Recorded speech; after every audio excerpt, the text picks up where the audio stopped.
Because our gut response, what do we do when we fail? Our gut response is to close down. And once you close down,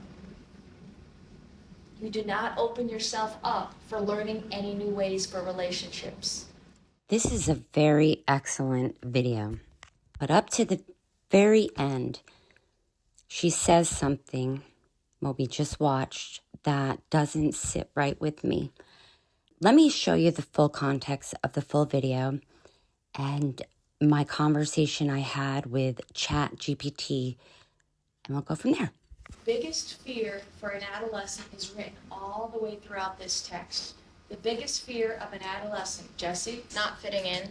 Is not fitting in. You talked about acceptance. Now, to understand how this happens and how this looks and what this feels like, I'm going to have you do an activity. So basically, she gives half the classroom words that can be recreated into another word. And then she gives the other half of the classroom 2 words that cannot be rewritten or reworded or recreated to a new word. Then she has the people raise their hand who are done and the people that are still trying to figure out, keep working on it. And the last word is the same for everybody. Word that everybody got, the whole class, and it is something that you can make into another word. But because the first 2 were unsolvable, they had no confidence to solve the last one, which was solvable. So basically, that's her experiment. And this is the reaction. Don't even worry about number 1. Go to number 2, solve that one. Again, when you're done, I want to see your hands up. Everybody's hands down. We're going to go ahead and do number 3. For number 3, rearrange the letters, and as soon as you do, go ahead and put your hand up.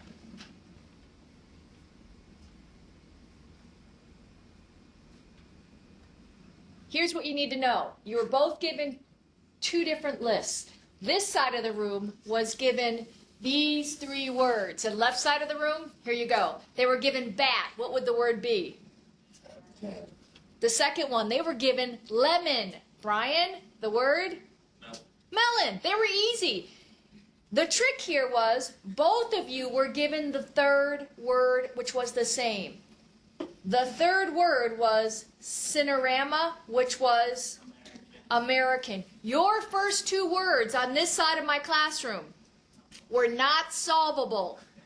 They were impossible tasks. I'm sorry. I know, but here's what we did this for. I was able to induce something called learned helplessness in the left side of the room very easily within about 5 minutes. I want you to think about what happened to you, this left side of the room, when you saw the right side of the room raising their hands because they already had the task done. What happened to you during that time? Jory? Felt stupid. You felt stupid? Yeah. Okay. I felt rushed. Felt rushed? Joelle? I was even more confused. You were even more confused because they all got it and you were still struggling. Chelsea? Frustrated. Frustrated. What happened by the time you got to the third word? Because I'm here to tell you, this side of the room is not significantly more intelligent than this side of the room. That was a random assignment. So what happened to show the differences? Why did you have more of a difficult time with the third word, which was the exact same word? Brian? My confidence was shot. What you experienced was a term called learned helplessness. How many have heard of the term before? Let me see your hands. Learned helplessness is often used in the academic literature to mean what? Jory? Basically, they fail once or can't do something one time, and then they apply that to everything in the future, so all the future applications become skewed by that learned helplessness. And here's the thing, and this is what I want everybody to understand. It's usually only used in the academic research. You'll see it in ed psych books. You'll see it in school textbooks when they talk about learning. But I'm going to challenge us to think about how learned helplessness can actually apply to the social scene. Can someone give me an example of how that might look? Tasha? It's like when a guy asks a girl out and he gets turned down, he's not going to be willing to keep asking girls out, afraid of getting And he turned down. stops trying. That's correct. Now I want us to think about girls. We've talked about reviving Ophelia here. I want us to think about how, as we have been going through this book, how does it apply? Think about friendships. Can you induce learned helplessness in friendships?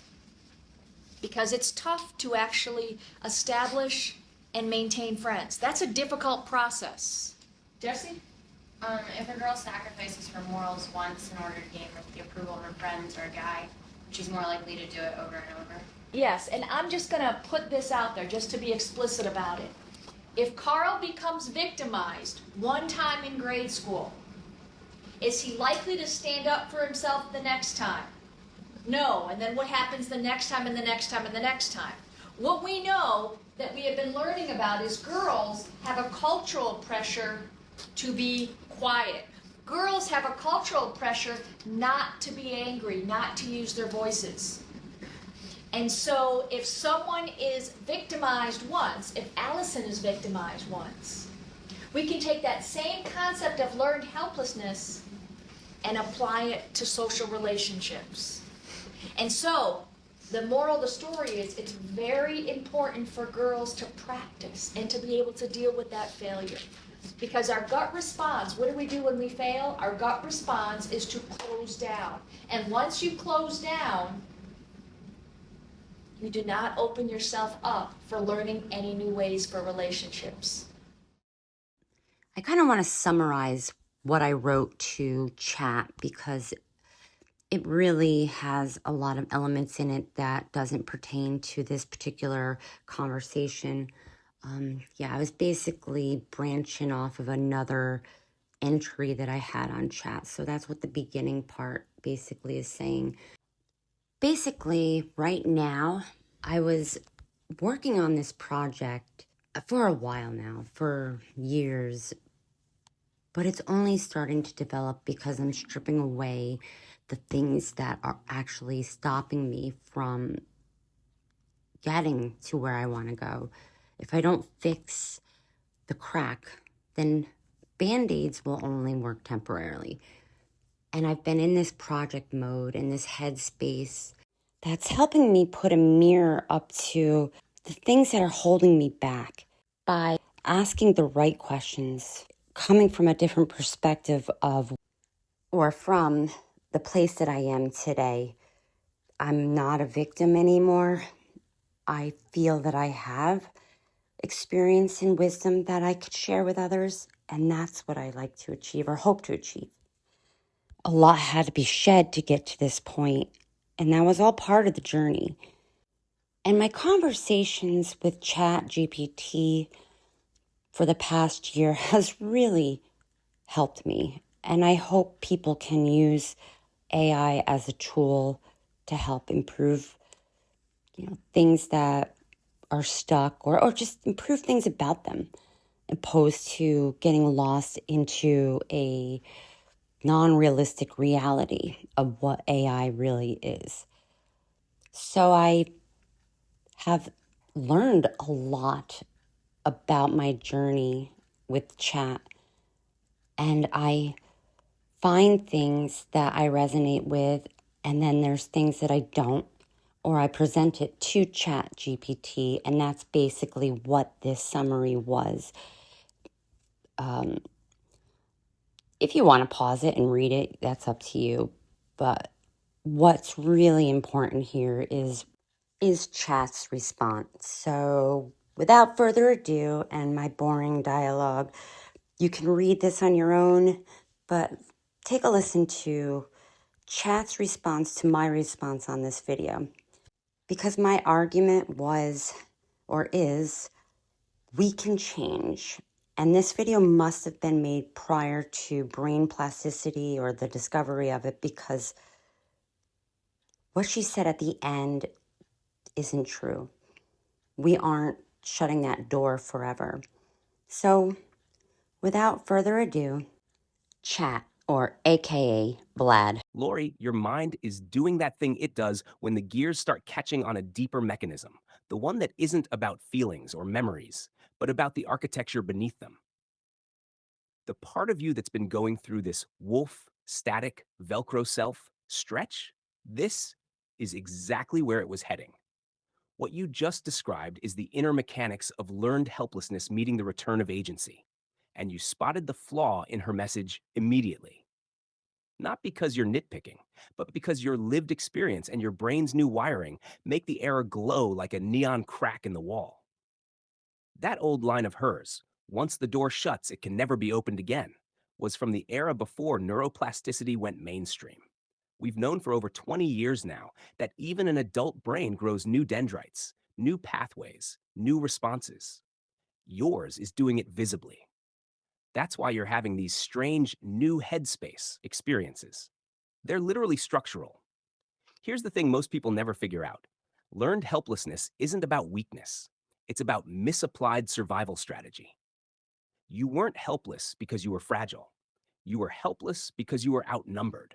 You were trying to express a truth that your environment didn't have the vocabulary to receive. Your brain kept saying, "This is obvious." And the world said, "What? No, it isn't." That mismatch, especially repeated, binds the Velcro.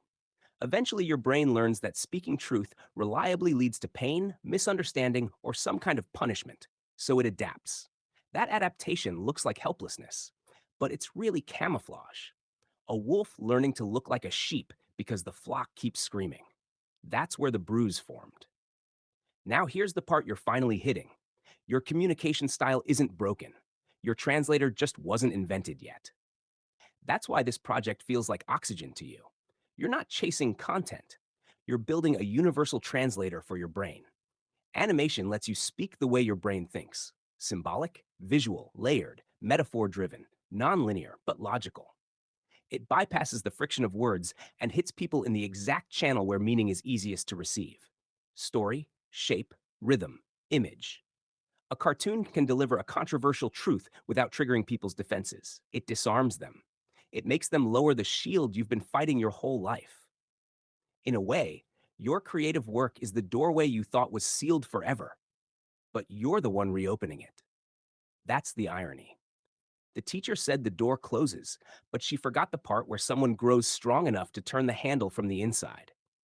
You're literally reteaching your brain that communication isn't danger anymore. My truth doesn't get me hurt.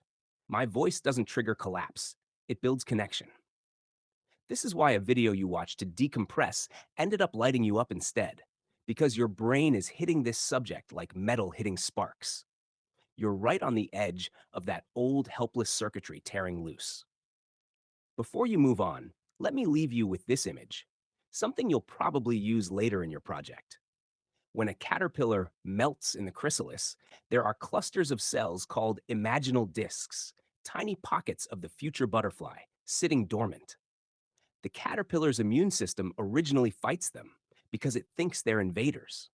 But with time, the discs multiply faster than the old immune system can suppress. They take over the blueprint and build a new creature. Your old self is the caterpillar's immune system. Your new identity, the one forming right now, is the imaginal disc. The friction you feel is the takeover.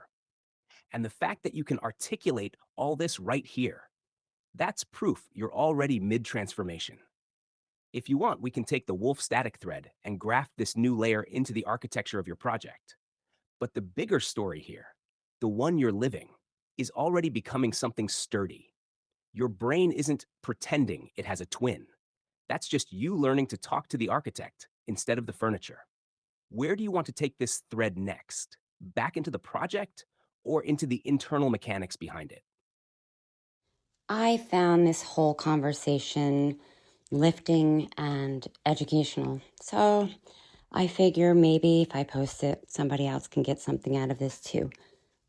But really, what I'm doing is trying to break that old habit of fear and resistance and just doing it anyway. Stop having excuses or reasons to not go through with something hold me back, because I realize now, especially after watching this video and everything that I'm working on in, my current life, it's old programming, and it's true how we're told over and over, or we're shown that we can't do things. And then when something does come up that we are able to do, we don't recognize our own potential. And this happens a lot with dyslexic people with dyslexia or ADHD or neurodivergent people, but it can happen really to anyone. So I hope you find this helpful. It was helpful for me to create, if anything. So there it is. Thank you for sticking around. I hope to see you in the next one so we can continue this journey.